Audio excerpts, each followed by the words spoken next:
And then, Okay, the recording has started, so we might as well just do the Iranian thing and just go with it. Right, ladies, thank you for agreeing to do this talk with me. This is Pluto's transit through Aquarius and Capricorn 2024.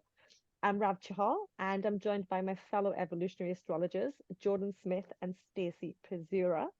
I'm going to stop share just for a few moments because we're going to talk about this Pluto in Aquarius transit. Right, it's a big one, no, ladies? yes. Yeah. I know that Pluto did dip its toes in Aquarius last year between March the 23rd to May the 1st, I believe it was. And we had that kind of, I don't know, flavor of what's to come, kind of a glimpse into the energies that Pluto and Aquarius is going to, impart onto us, both collectively and individually. And last year, we can only see things in hindsight. And what I did a couple of days ago was just research what happened in the world between those 2 months. And I came across a story, and incidentally, it was published on March the 23rd. So that was the day Pluto went into Aquarius, and it was to do with the World Athletics Organization. And what it was is that they're a governing body of international athletics. And they had released, the BBC had released an article stating that the World Athletics Organization had put a ban on transgender women from partaking in any of the female category competitions.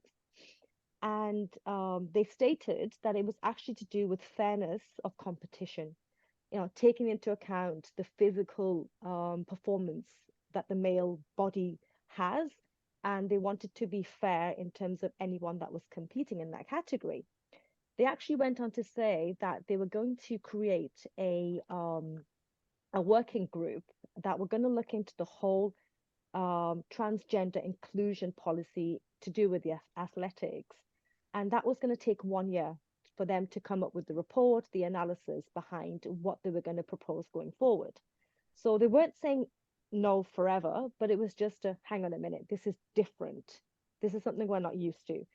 So they were looking into this, and they would have been reviewing this over the past year. So the report is expected March 2024, I guess. So it was interesting that it was happening during the Pluto retrograde phase in Capricorn. That's all about reviewing the structures, the rules that have been set in place, and what everyone, the policies that people follow. So I'm intrigued to see what happens when the report comes out once Pluto's gone back into Aquarius, to see what information they come up with and what they're gonna, how they're gonna overcome this fairness policy. So that was a story that jumped out to me. I don't know if you have any thoughts on that story, or what's happening in terms of athletics, I do. Jordyn. Um, I think that it's interesting because,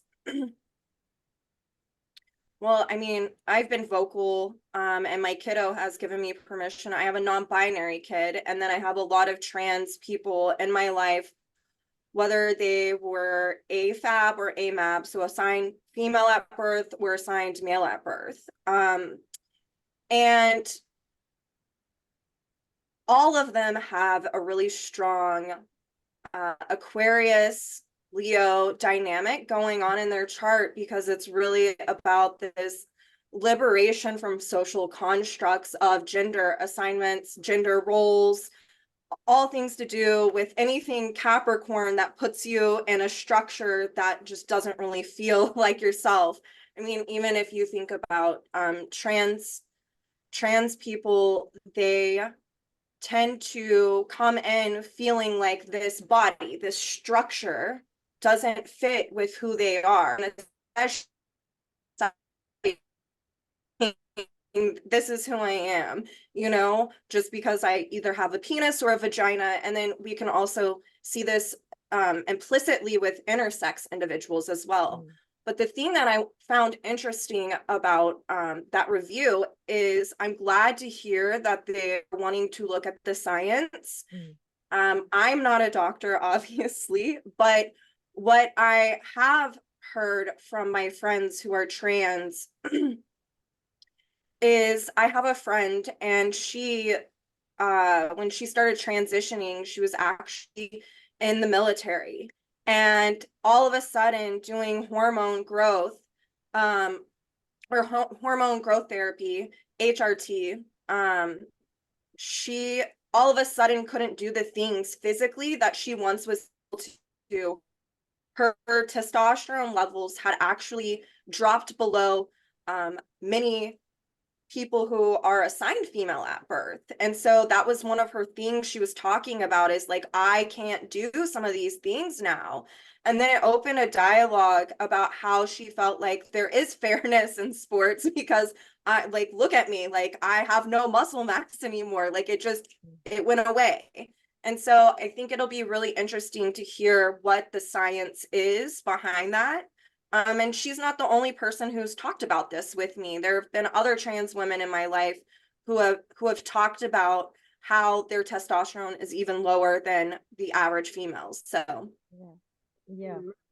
No, I found the article interesting, and though it wasn't the BBC, it was just going back and looking at the date it was published, and like, okay, Pluto into Aquarius, 0 degrees. Here's something unexpected in terms of sudden, but then realizing, hang on a minute, we need to review this.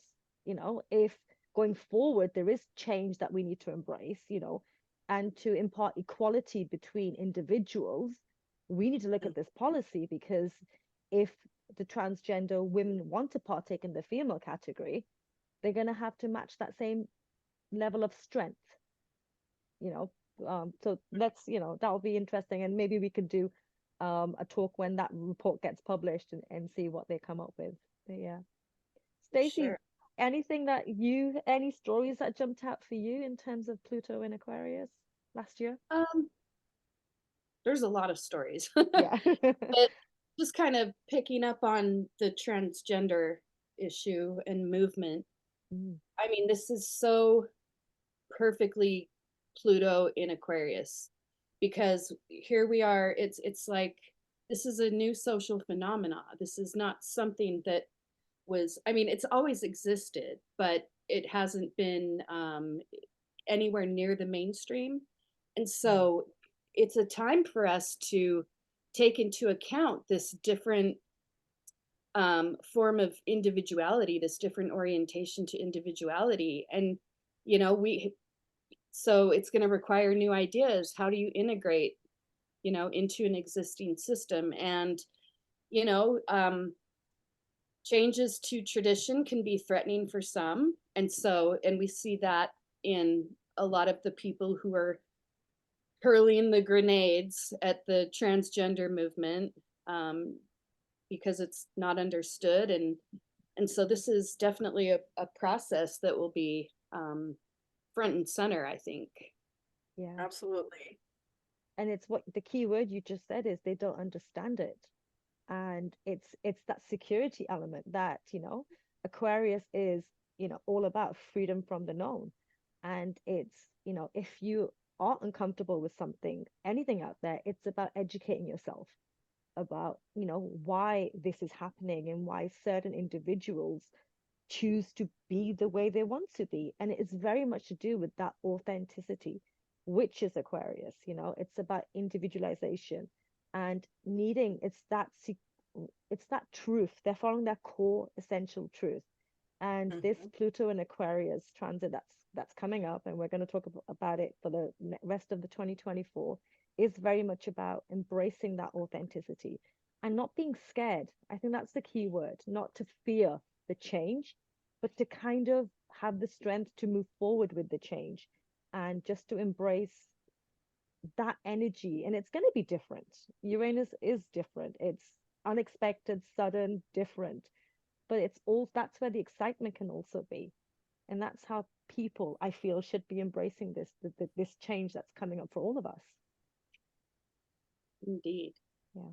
Yeah, it made me, as we were talking about this made me think of just the air trine in general. So like Aquarius, Gemini, Libra, new Mm. language coming in for something that's already existed before, but it's now Gemini, new language to put into words how people are feeling. And now it's, the liberation and the individuating function from this new language, these new words for people to express how they're feeling, what's going on inside of them. And all they're asking for is Libra, giving, sharing, and inclusion, you know? Yeah. And so really thinking Fair about play. it in that way. What? Yeah. Fair play. Fair play. Yeah. Yeah. Well, on that note, I'm going to share the screen again, and then we can dive in if I can figure this out. Do we want to talk about a little bit about what happened last Oh, time yes. Pluto was in Aquarius? Yes. So that was from 1778 to 1798. Yeah. Yeah. And there's a few things that I I saw. I'll kind of go down the list if you don't mind, and then you Not guys at can all. talk about how it funnels into the Aquarius archetype. Does that sound good? Yeah. Uh, Yeah. so I there know you, was sorry, I was gonna say, I know you released it on your newsletter this week. You actually went through the history. So yeah, I was gonna yeah, actually so mention. it's on my brain. I can actually regurgitate it right now for all of us, you know. Um it's been osmosed in, y'all. So um we know that Aquarius and Uranus are not only about liberation and individuation, but they're about revolution and science, revolutionary ideas, and rebellion against the known and the familiar way of being, dealing with social structures, especially, or just conditioning in general. Mm. So what I researched was there was um, the American Revolution, which from that American Revolution, there was a constitutional convention that ended up happening as a way to ratify and amend the Constitution. And I think that that's really interesting to keep in our minds for this go around of Pluto and Aquarius. We had the French Revolution. There was the Russian and Turkish War. William Herschel discovered Uranus during Pluto in Aquarius. He also discovered that Saturn and Uranus had moons of their own. The hot air balloon was invented. I found that fascinating, seeing as Aquarius is talking about the atmosphere, you know? And I'm like, oh, what better way to like, so this science invention. And there were a lot of trauma that happened from the wars. I'm gonna slow a little bit. Not only from the wars, but from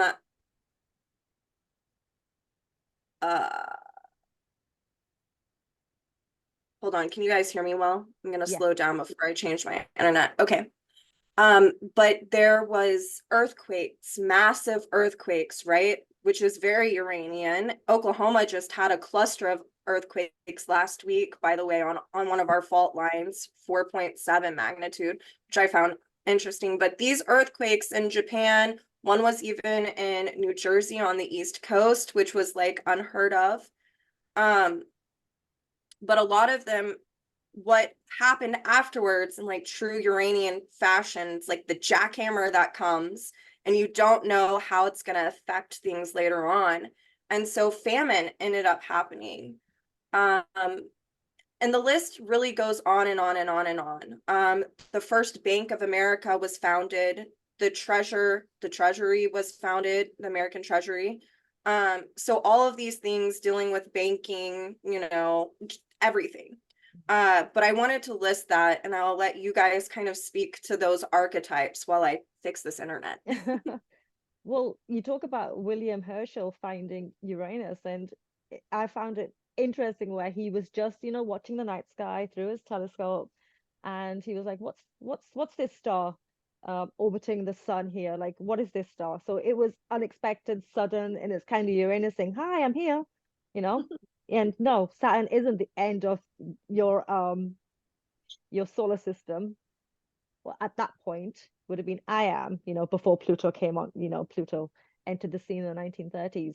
So yeah, that was, fascinating in itself. And even now, I feel during this Pluto in Aquarius transit over the next 20 odd years, we're most likely going to discover more we don't know what is out there. We can presume, and astronomers have done this and telling us, Pluto is a dwarf planet. It is not. Sorry, I had to throw that in there. Linking to Scorpio and the soul, etc. But yeah, so in terms of what came through, we can appreciate in hindsight. So though we've got ideas of what this Pluto and Aquarius transit's going to do, and yes, we can see in terms of the energies it's going to bring, but really it's expect the unexpected. That's how I'm looking at it. Stacie? We're on a new frontier. And Yeah. so, I mean, Aquarius is all about going in and shaking up the crystallized, outmoded patterns from the past, Yeah. where, ways which we have been conditioned and influenced and come to know ourselves. Yeah. And so I think it's objectively obvious that society is really defined by just really intense clashes right now. And there doesn't seem to be a solution at present.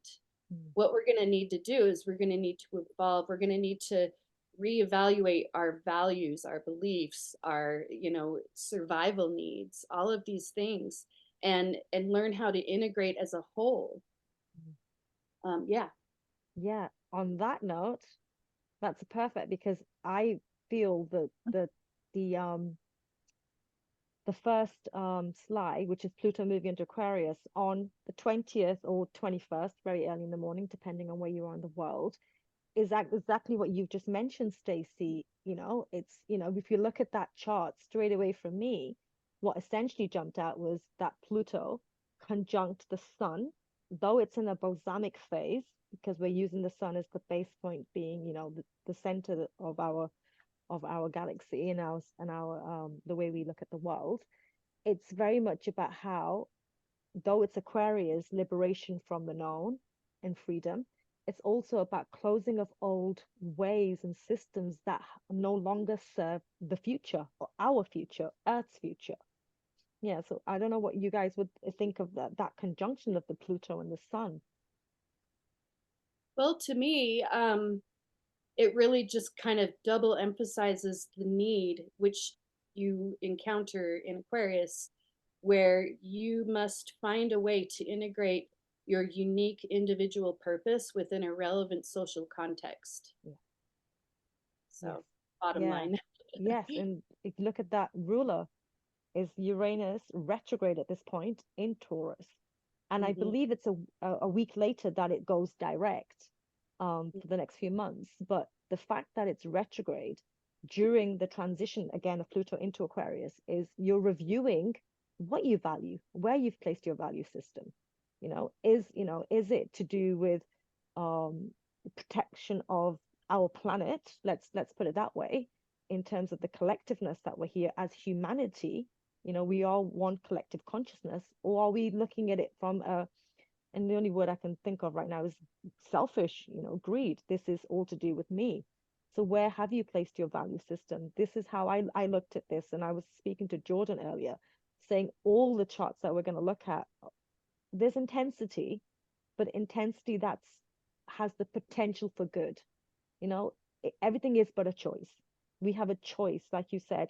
Are we going to move forward as a collective consciousness in terms of, are we looking at the social aspect, or are we looking at the individual aspect of how does this serve me versus how does this help my fellow humans in humanity?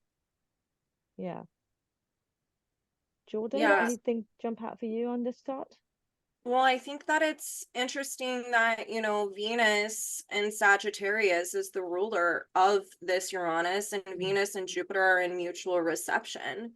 So it's really like this journey to authenticity, but it's also really needing to objectify what we believe. Like, what are we believing right now?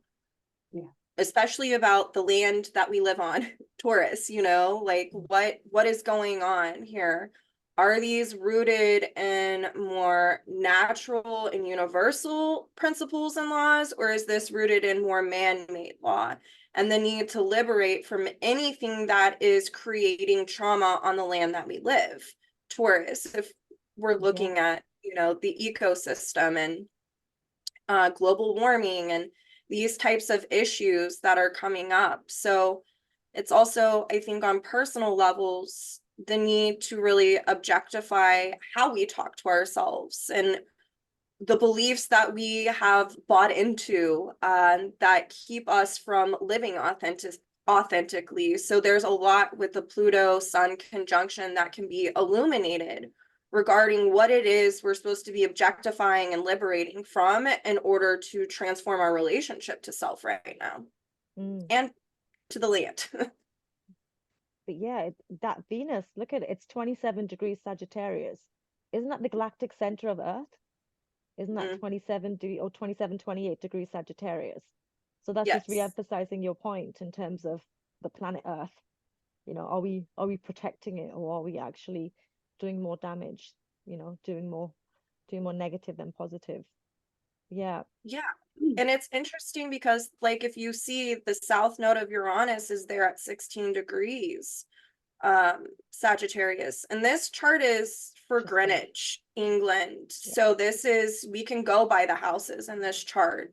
So it's really looking at the second house, what we value, what we need, stemming from our beliefs and what we give meaning to, and the need to objectify that. And then also with Uranus, that's like our higher mind. Like, what can we revolutionize as a way to coexist with the relationship we have with nature, you know?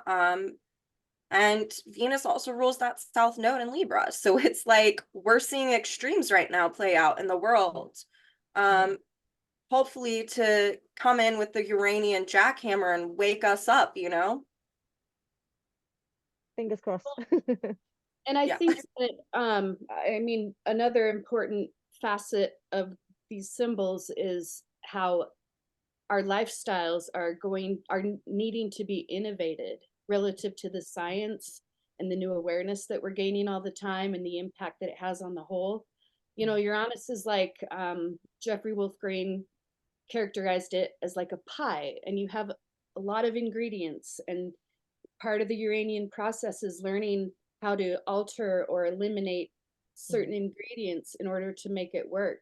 And so lifestyle is critically important for our survival. Yes. The planet is hurting.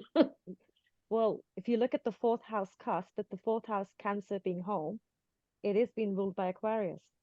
So the traumas that Earth has encountered in its existence, you know, is this, you know, it's just so big, and we're at a point in humanity where the choices, like I mentioned, do we heal this, or do we go back towards trauma and more alienation and you know, and pain? You know, Stacie, I know that you like to look at the archetype of Lucifer being, you know, the bearer of light as much as it is the archetype of evil. And being at 16 degrees of Aries on that chart, in this particular chart, it's actually sitting between that Chiron in the sixth house and the North Node in Aries. And, you know, the sixth house, it's been very much about service and work. And I always look at the sixth house also to do with, you know, we have to be humble. It's humility. You know, we've moved away from the Leo kind of selfishness and it's about me. And we reached a point of, hang on a minute, it's not just about me. You know, I'm part of something bigger, something that's collective. And that Lucifer energy, and I'm very much intrigued by the Lucifer energy myself. It's very much putting the light on that wound that collectively we are here to heal. Would you agree with that? Yeah. Yeah, and I mean, one of the things about Lucifer is its classic manifestation is creating the opposite reality intended. And so, and on the other hand, if it's worked with in a conscious way, it can be the bearer of light. It can bring the light into a dark place. And so a lot of us will be acting on wounds, instinctually acting on wounds. And so it will be important for us to objectify, to really self-analyze sixth house. Yeah. You know, what are our motives? What are we doing? Is my wound being magnified in such a way that I'm creating a self-fulfilling prophecy? So, so the intent there is obviously to act, and to then receive feedback from the environment based on the action that was taken. That's how one foot moves in front of the other. That's beautiful. Yeah, I completely agree with you. Well, Pluto is going to be in Aquarius until it goes retrograde on the 1st of May. So I'm going to move on to that next chart just to see what energies will be in play when it actually stations retrograde. So it will be in a direct motion for around about, if I can get my maths right here, 2.5 months, 3 months? March, 4 months. See, I clearly can't get my maths right today. Yeah, so for 4 months. And in this chart, when it goes retrograde, well, stationary retrograde, it's going to be at 2 degrees. So it's only going to move forward by 2 degrees. But yeah, so this chart, again, if we're looking at the houses as well, Jordyn, as you mentioned, based on Greenwich Mean Time, it's in the 3rd house still. It was in the 3rd house previously, right? Yeah, it was. Yeah. So it's very much to do with the way we're thinking, where we're putting our mind, and how we're approaching this energy in a very kind of linear way. You know, Pluto in Aquarius, where we are liberating from old thought patterns, the way we've approached life, both collectively and individually, because this transit will be moving somewhere through in your own natal birth chart, as well as on a collective level as well. What energies are jumping out to you in this chart, ladies? Pluto square Venus. Pluto square Venus, yes. You take that one, Jordyn. I mean, I think that this just re-emphasizes, you know, the need to really analyze and objectify what our values are. And Venus is also, again, it's the ruler of that south node of in Libra in the 12th house. So there's this culmination and dissolving process that's wanting to happen. And we can, you know, the south node is also in conjunct Saturn and Pisces in the 5th house. So it's like wanting to dissolve all of how we've structured reality, where it's not inclusive, where it's exclusive, which can be the distortion of the 5th house Leo archetype.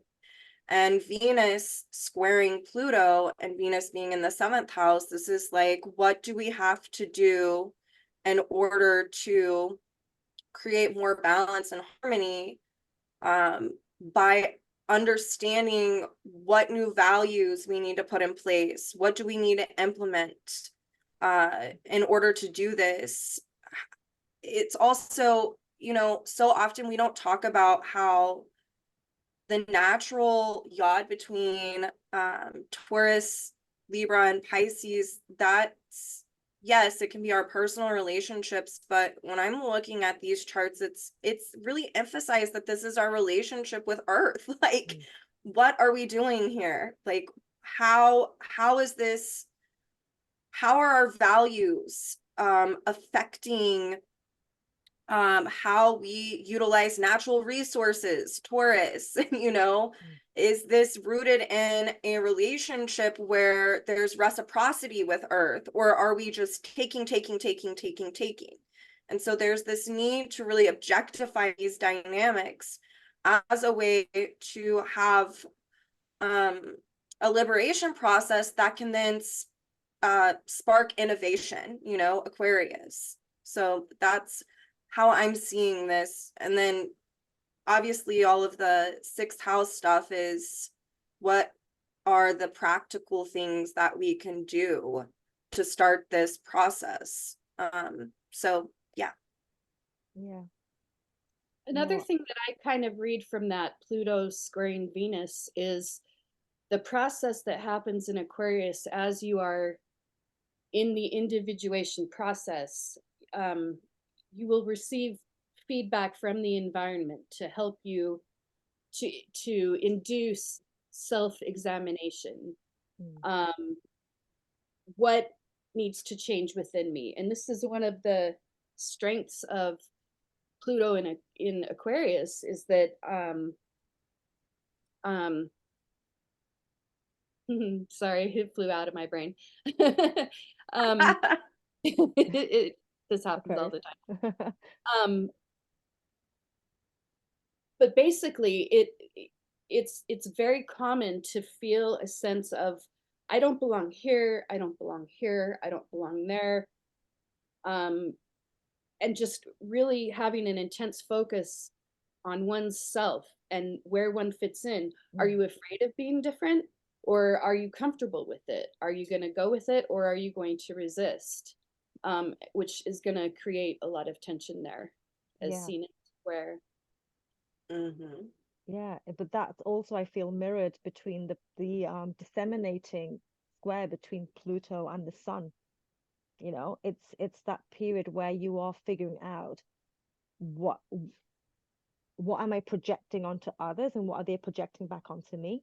And are those values in line in terms of what I'm doing?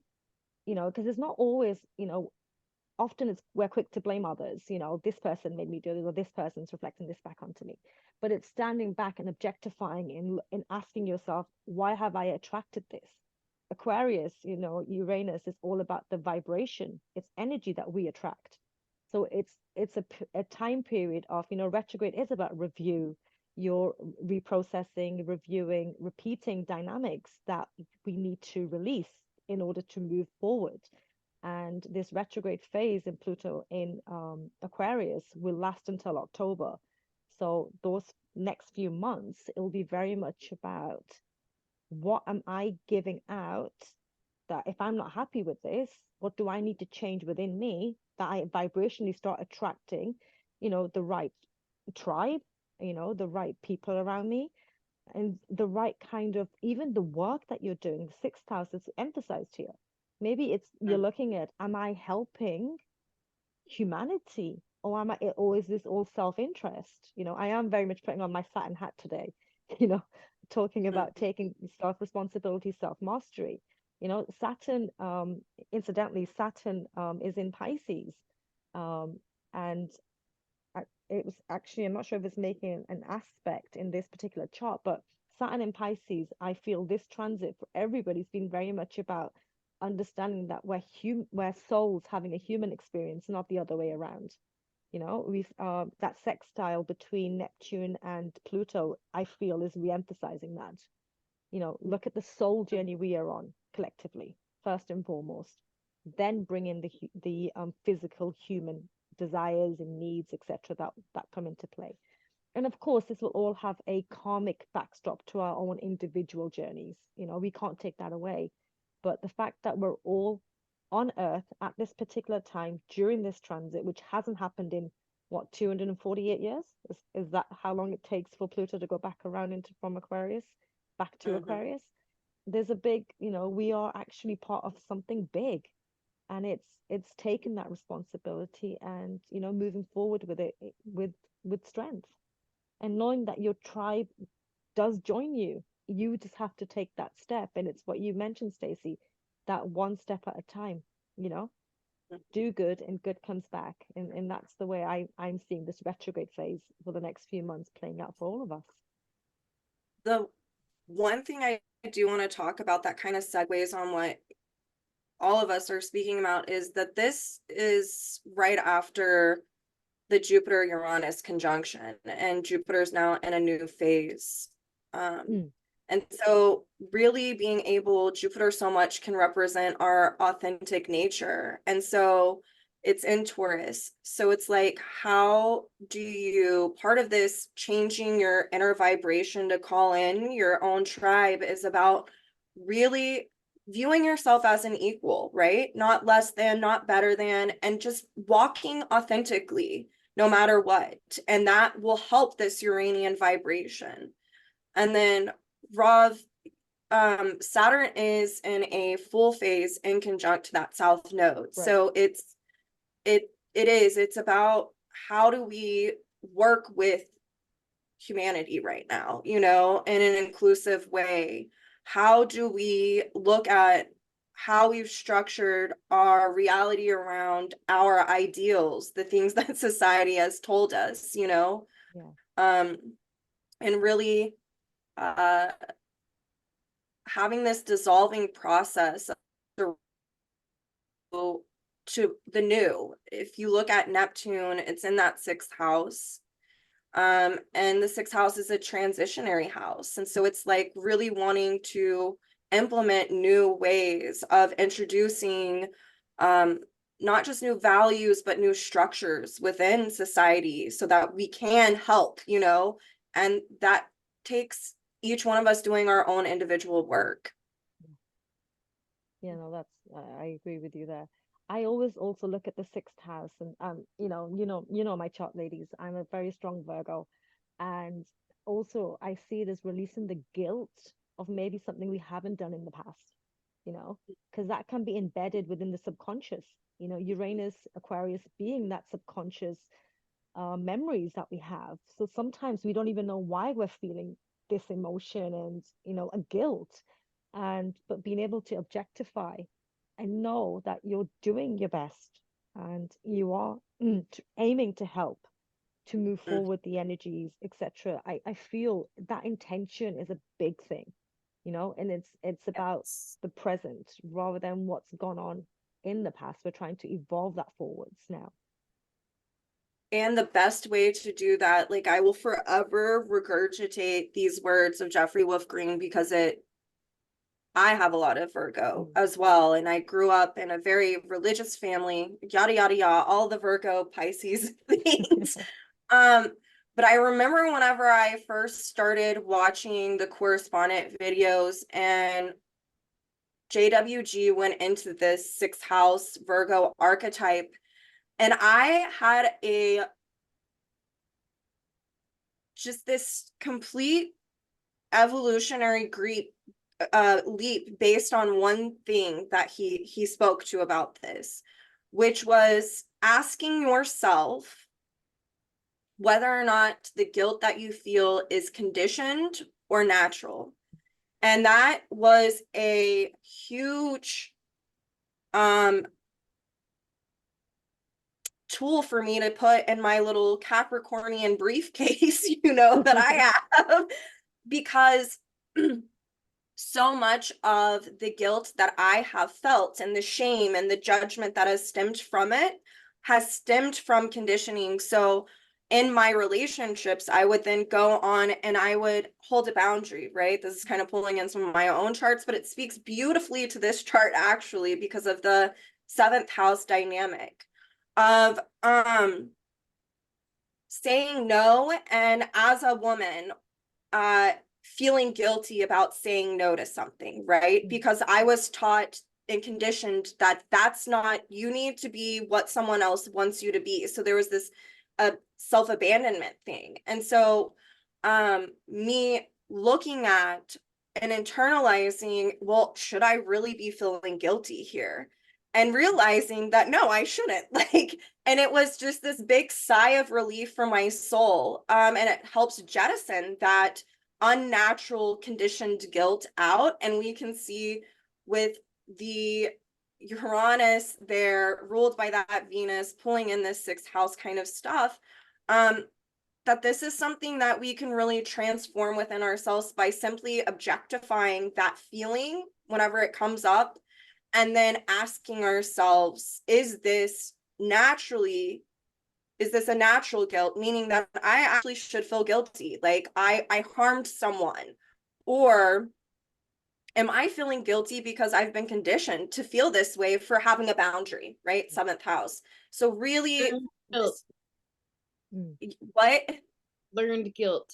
Yes. So it's like, this is a great, I just wanted to give like the little tool that I learned from the beautiful teachings of EA that has really helped me. And this is a time period where I feel like that could come up for people. Well, Jordyn, the next chart is exactly when people need to learn that, because Pluto because Pluto returns into Capricorn for the last time, but Mhm. this is going to be a big one because it stays at 29 degrees. And 29 degrees, we know, it can be a critical signature because you're closing old dynamics and old chapters that just do I not do serve know. your evolutionary growth. So you knock this one out, so you can start off with this one. So yeah, so Pluto, as you can see, in the 7th house in Capricorn, 29 degrees. What energies do you pick up from this chart, Jordyn? I'm gonna let you take this one first while I sort my notes out. Oh goodness. Well, there's a repeating signature that jumps out to me. First off, Pluto being in the 7th house, and then you've got which is a naturally ruled Libra house. Then we have the south node of Libra conjunct Venus, the ruler there. So to me, this looks like with Capricorn, there's a big need to self-reflect in order to be able. It's interesting. I had this thought last night in the shower, as most good thoughts of mine come, right? I was thinking about this phenomenon of Capricorn and how it also corresponds to history, right? So like right now, people are needing to reflect on like the history. It's literally what we've been doing, talking about the last time that Pluto was in Aquarius. But we also need to reflect on our personal history, right? And to me, this chart really exemplifies that, the need to reflect on our personal history of how we have had conditioning that has affected our sense of self-esteem, how we do relationships with other people, how that's affected our emotional reality, seeing as that South Node and Venus are conjunct in that 4th house. So there's just this deep need to self-reflect in order to harmonize with life. And Pluto is also sextile Neptune, which is approaching that North Node. So it's like through this reflection of what we project out, our expectations, our needs, how we've done relationships, as we come to a self-awareness of wisdom, right? Capricorn, through direct experience of reflecting on our past history, we can dissolve those old dynamics as a way to facilitate in the restructuring process that's necessary right now. And that's pulling in Saturn, being the ruler of that Pluto, and Neptune ruling that Saturn. Yeah. And also you've got that Saturn in Pisces, it's squaring Jupiter in Mercury. I feel like this whole Pluto transit in 2024 through Aquarius and Capricorn is this key, planets and signs that are jumping out: Taurus, Venus, Gemini, like Mercury.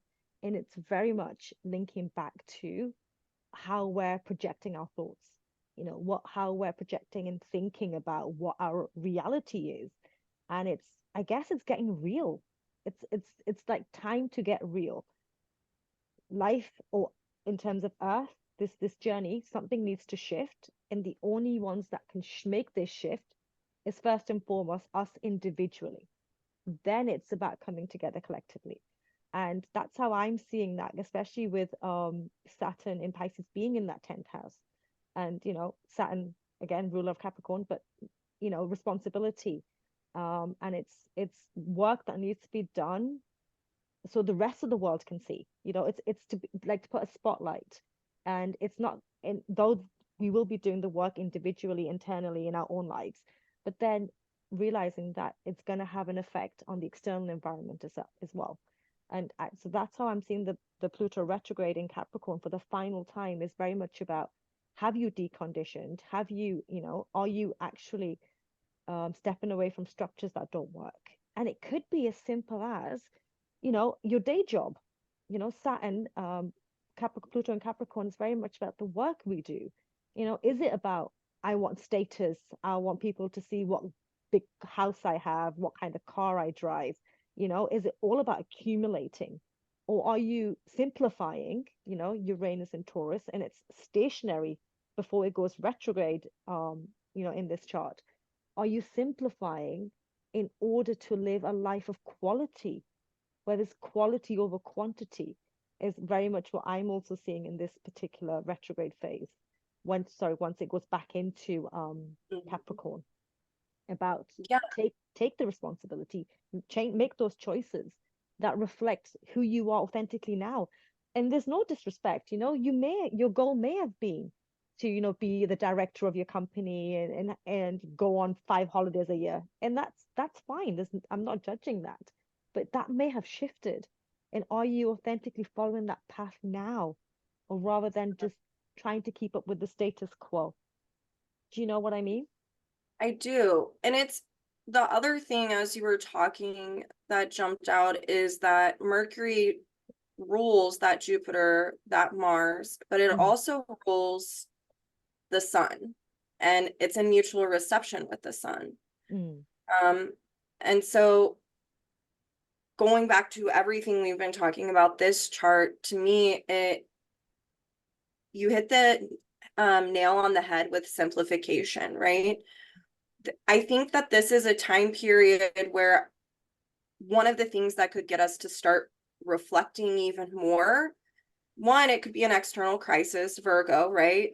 But also it could just be like the habituations of our relational patterns that we're dealing with, like Venus conjunct that South Node. Yeah.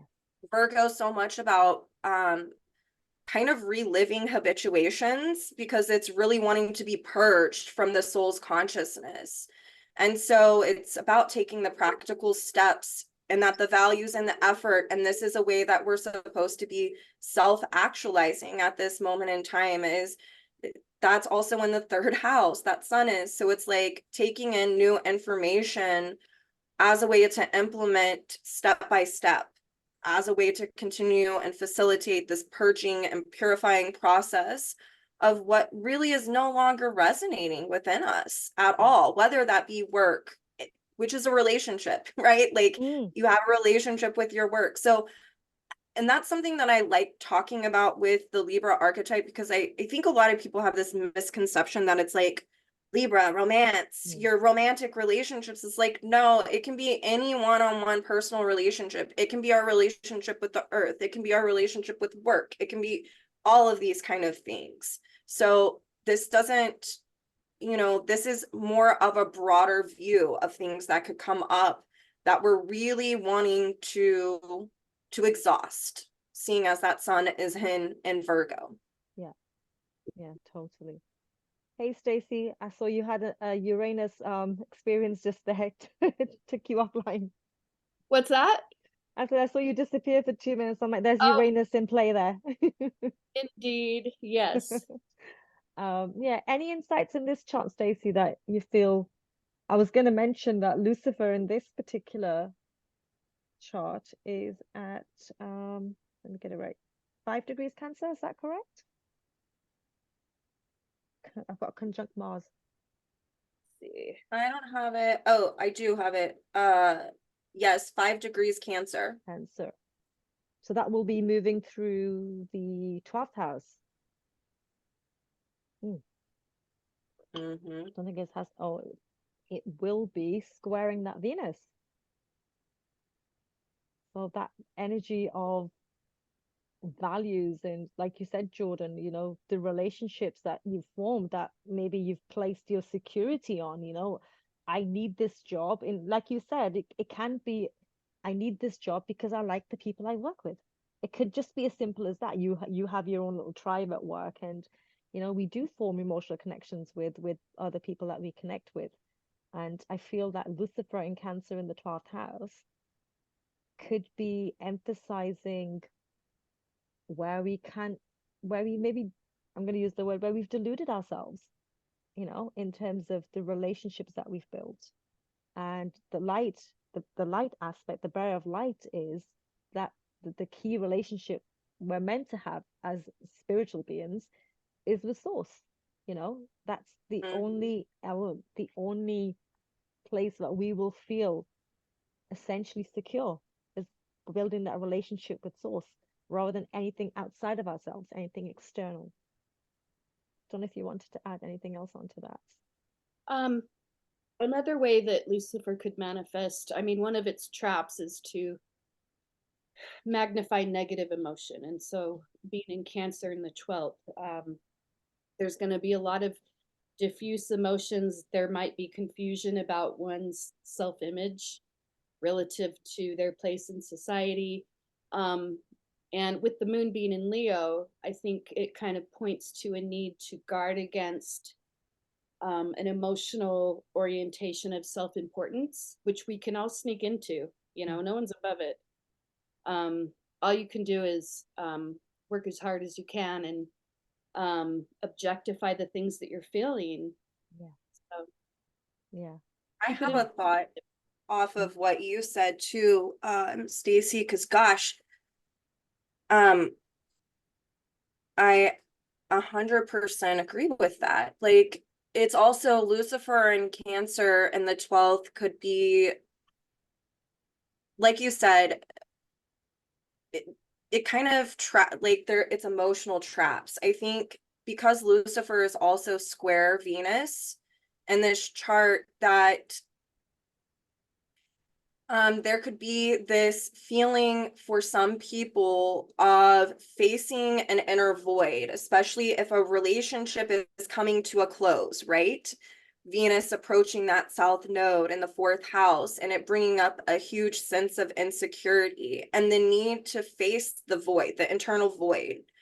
12th house of being patient and waiting for the direction to come from within your mind, that is really emanating from your soul, and it will eventually become more frequent and louder. What we tend to want to do when we face a void, a relationship ends, a job goes away, a friendship goes, this or that, it creates a sense of insecurity, and the majority of people will do something to escape, right? 12th house, to try to escape that void of, maybe they start going out with their friends and keeping busy all the time, or they start drinking or doing drugs, or maybe they get into another relationship very quickly instead of facing that space of what was once there isn't, and needing to, this is pulling in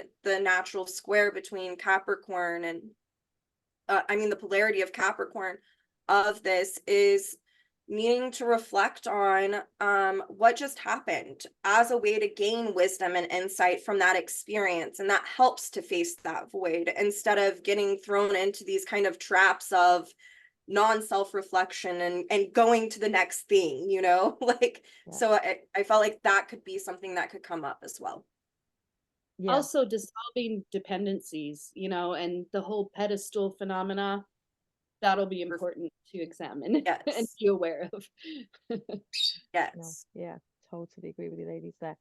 Right, so let's move on to when Pluto goes direct, around 6 weeks later, when on October the 11th, it will go direct, and it will be at 29 degrees Capricorn, of course. In terms of this particular chart, for me, straight away, of course, it's that conjunction between Pluto and the moon being in Aquarius and being in that new phase, kind of like the awareness that's set in during the retrograde phase is like the moon is giving you that kind of detached, objective perspective to maybe go to work with it, you know, that now you can take those practical steps to move forward, or any choices you've made, any decisions you've made, when it comes to your values and where you are in your life, and how you want to move forward with the energies that are happening around you. I'll let Stacie take it. I've been yapping a lot. Yeah, I mean, I see this as I'm just looking at this moon in Aquarius ruled by this Uranus in Taurus retrograde in the 10th. And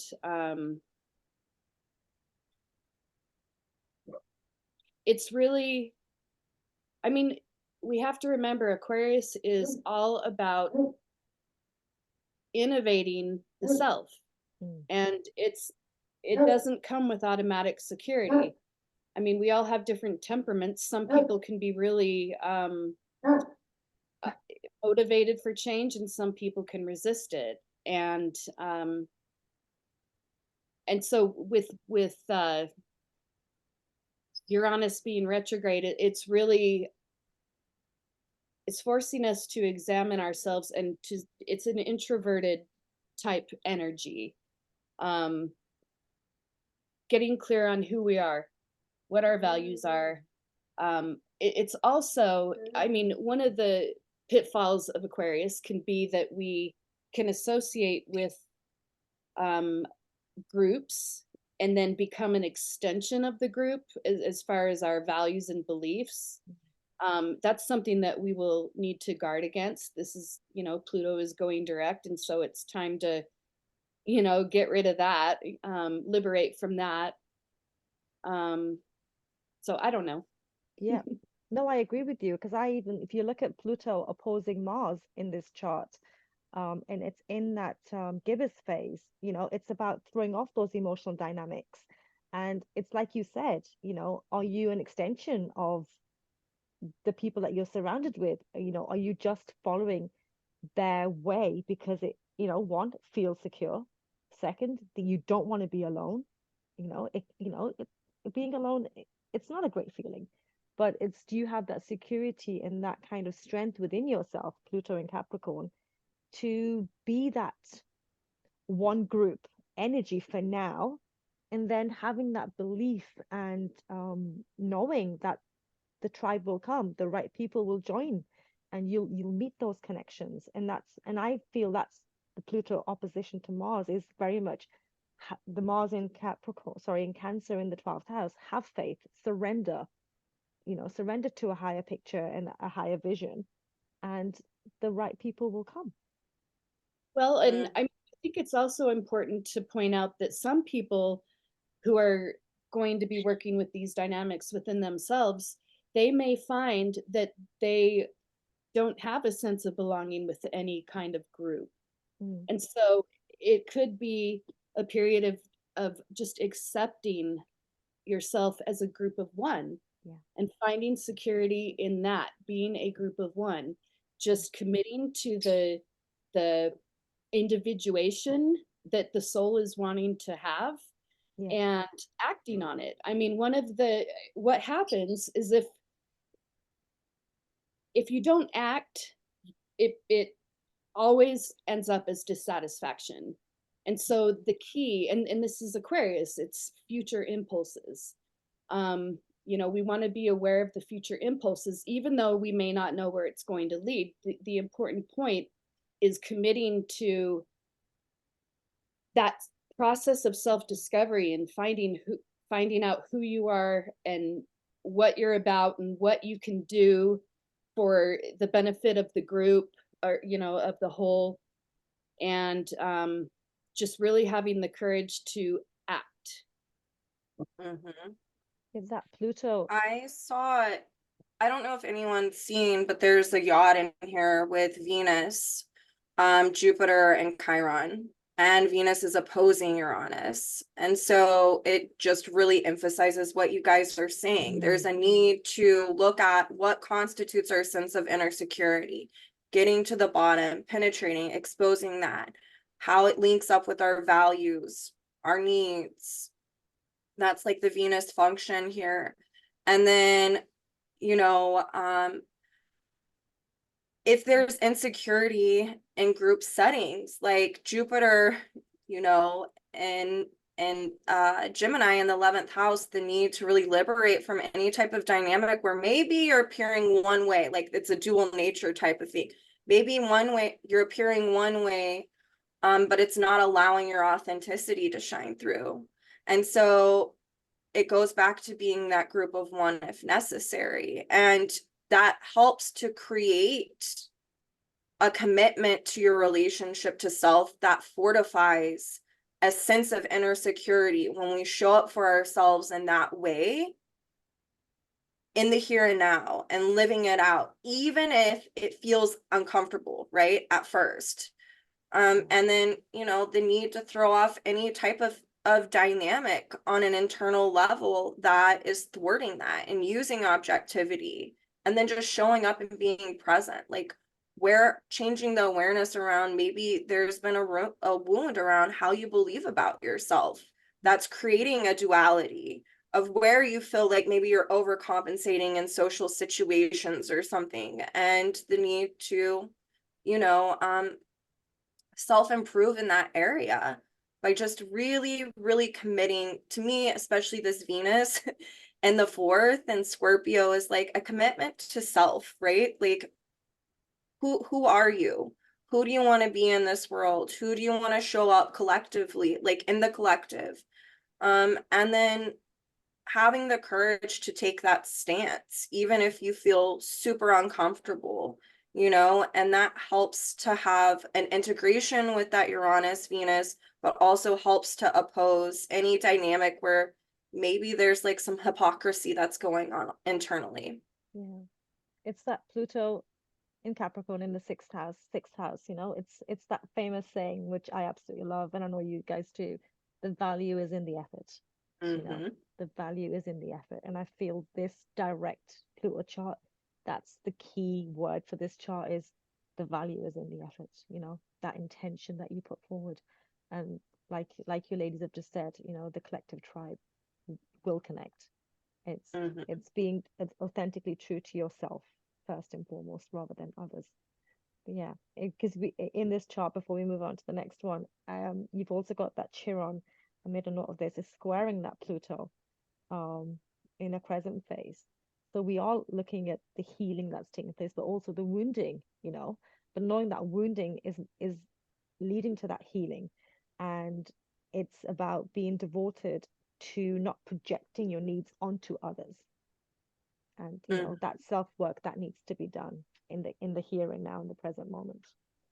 I'm Ooh, gonna I do want to say something just a little bit about Yeah, that, sure. just because I think with Chiron so often, like, it can be where we feel like we finally do get to heal, but it's really the awareness around where we felt hurt that changes. But Chiron is also this dynamic of, obviously, like Pluto doing this dance back and forth between Aquarius and Capricorn. There's a lot at stake for humanity, and it's really imperative that each one of us do our own personal work to transform, right? Mm. That transformation is Aquarian in nature. Um, but with Chiron in this, especially in the yod with Jupiter and Venus as well, and then squaring Pluto, it can be where through transforming, through changing our awareness, it can transform our relationship to self, but it also has the propensity to help bring healing to other people, you know, by Jupiter in the 11th house, projecting ourselves out into the world and just being a mirror, and then pulling in Pluto and Capricorn. It shows that you can be a role model for others how to do this work, so they feel like it's available, like it can be doable, you know. So it's that can be the expansion that can happen, is it's a ripple effect for Mm. others. And also making them feel and realize they're not alone, you know. Absolutely. Yeah. So there is others out there that, you know, match that energy that you're projecting. No, that's Mhm. brilliant. Yeah. Right. So we're going to move on to the last slide, which, sorry, no, I've gone backwards, haven't I? Which way am I going? There we are.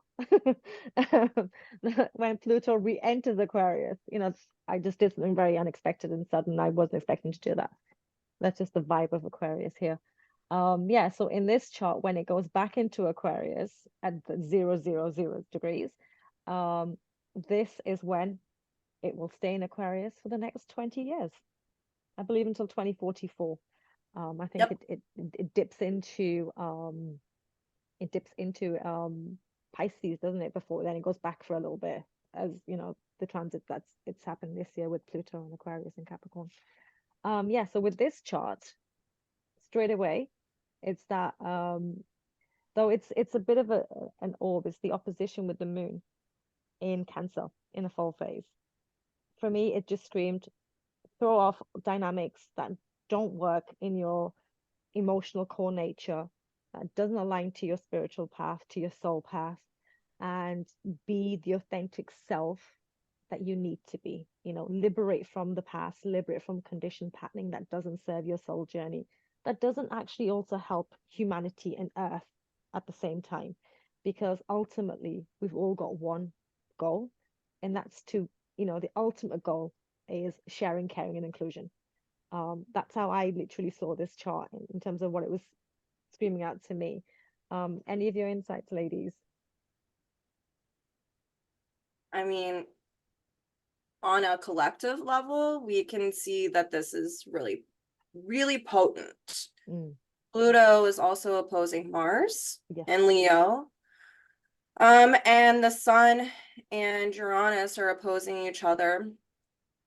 And then Mercury and Jupiter are opposing each other. So there's like, to me, this screams, hey, there's stuff that y'all need to throw off. Like we're Yeah. needing to really oppose old dynamics. And I think that a lot is going to come out collectively, seeing as, you know, the sun is in Scorpio in the 5th house. I think a lot is going to be exposed. Mm, I think Pluto, you know, being ruled by Uranus, which is opposing that, it's going to have to deal with our natural resources and also getting in touch with our leaders, their values that maybe some people have felt disillusioned about, you know, coming to this realization. And that really speaks to, you know, Saturn's in the 8th house in this chart. So it's like exposing these as well. And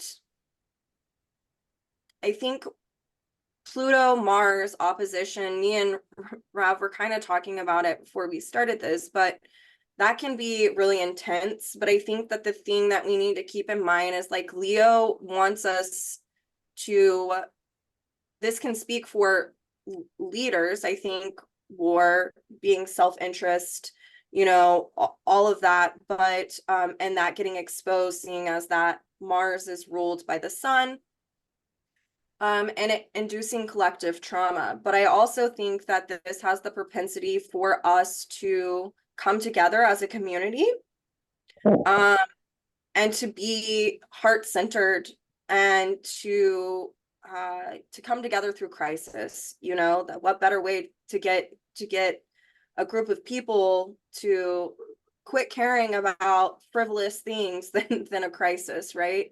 And that's also seen with the energy in the 6th house. I just don't want to, you know, this isn't like something that's necessarily, I'm not going to predict anything. I don't think it would happen on that day or anything like that. But I think that this is the overall kind of flavor that we're going to be coming to understand. And it really, at the end of the day, is about community coming together during really difficult times as things are exposed, right? yeah. Yeah. So. Well, if you look at Mercury, and it's interesting because if we go back to what we were saying about Earth, you know, here looking at Earth resources and helping Earth, you know, protecting Earth, healing Earth. Mercury in Sagittarius at 20 degrees, the natural Lilith is at 24 degrees, which again is nearing that galactic center of Earth. Very much, I'm really seeing this very much. You talk about resources. Yes, I agree with you. I feel like information is going to be presented to do with resources and stuff that at this point we can't predict because it's with Uranus. You can't predict Uranus. You can kind of foresee some energies playing out, but it's like expect the unexpected. And I'm opting to go towards a little bit more towards the positive. where we will all be working towards, helping Earth heal and grow, and where we're in communication with each other on a global collective level, rather than individual self-interested countries who are only focused in, you know, what's happening at home, let's just say. But Mm-hmm. knowing that everyone's connected, we are humanity. We can't live in this div divisions that we've created for centuries. Just go back to the last Pluto and Aquarius, the revolutions that took place. Mm-hmm. I will go as far as to say in the next 20 years there will likely be another revolution, but I exactly what? definitely agree with you, but Venus is also in a T-square to the nodal axis. And to Hmm. me, this speaks to, and then she's the ruler of Uranus. Yeah, She's in Capricorn. I think that it's going to take extremes to counteract the extremes. And I yeah. think right now we're just hitting the tip of the iceberg. Right. And as things get exposed, like, yes, that's whenever things that innovation um around what we can do to heal our relationship with the earth, with Gaia. That's part of Lilith being in Sagittarius in the fifth house, is learning how to co-create with Gaia, right? Yeah, yeah. But it's also Mercury opposing Jupiter. I'm sorry, but I feel like there can be propaganda that comes out to try to thwart us from this, you know? Yeah. And so it's gonna take extremes for us here sitting here. I think we individually have a deeper I like to be Pollyanna about things, but I also understand Libra, and I'm going to tell you it is difficult because it's not balanced. And so it, to me, this speaks to social values and structures that have created a tremendous amount of harm. We're going to be tested during this time, and things need to be exposed. What doesn't come out in the wash comes out in the rinse, and this is that dynamic. And I think once that happens, that initial Uranian jackhammer moment of, oh shit, crisis and trauma is happening, that's Mm. when people are going to say, what can we do to fix this? And I Yeah. think in some places it will be too late. But I just want to be real about this because I No, don't think that enough people are real about it. no, I agree with you, but my essential point was more to do with what choice making are we doing individually? Yes, there's going to be karmic retribution, for choices that have been made in the past. And that's what's going to come to the forefront as well. And if Totally. that's linked to, you know, people going through, like, there's going to be feelings of trauma, alienation, disruption, that is very much Aquarius. But that's the purging that needs to happen, the Pluto purging that needs to happen to get to the bottom line of where do we have to start again? Do we need to go back to basics? Do we need to go back to simplifying nature?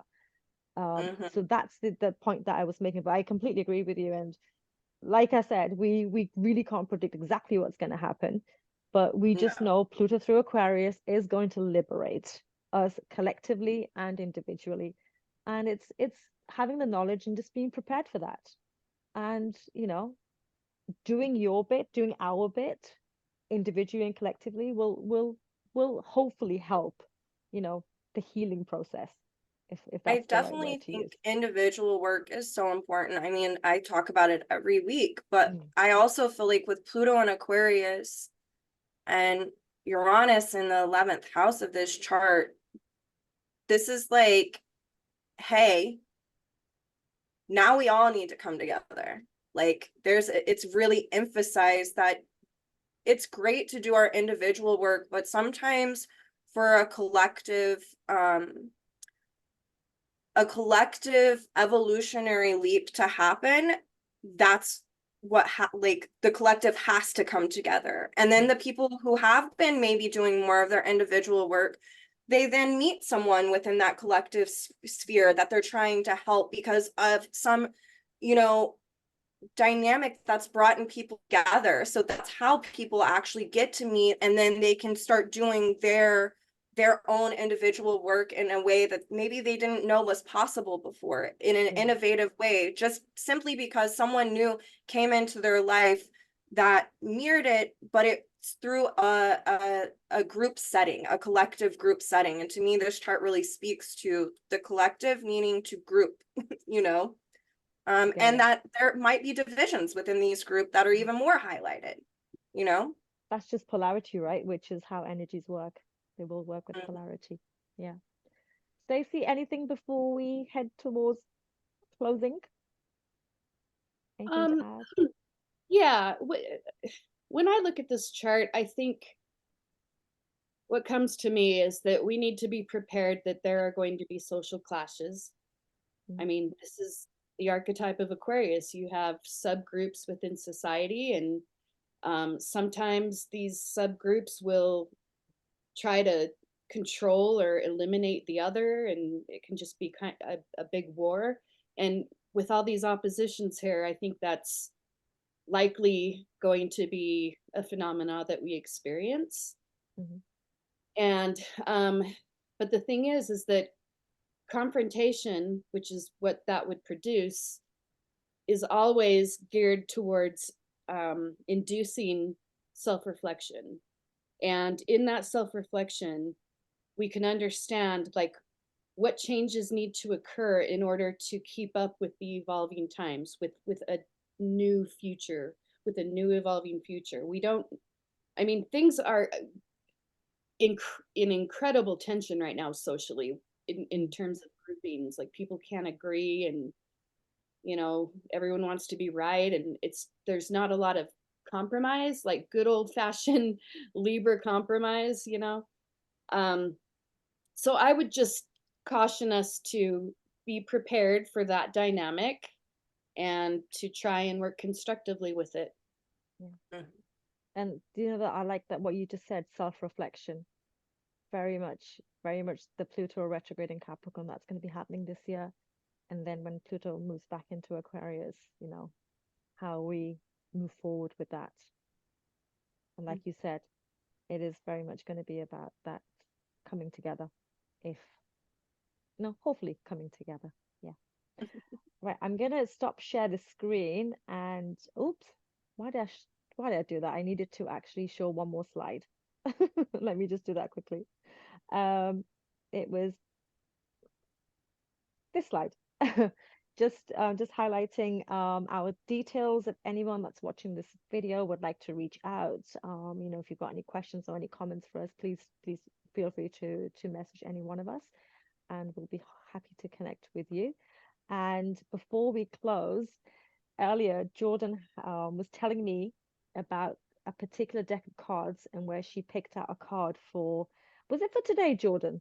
But it was very apt. Let's put it this way. It was very apt for today's talk. So I'm just going to let her talk about that before we sign off.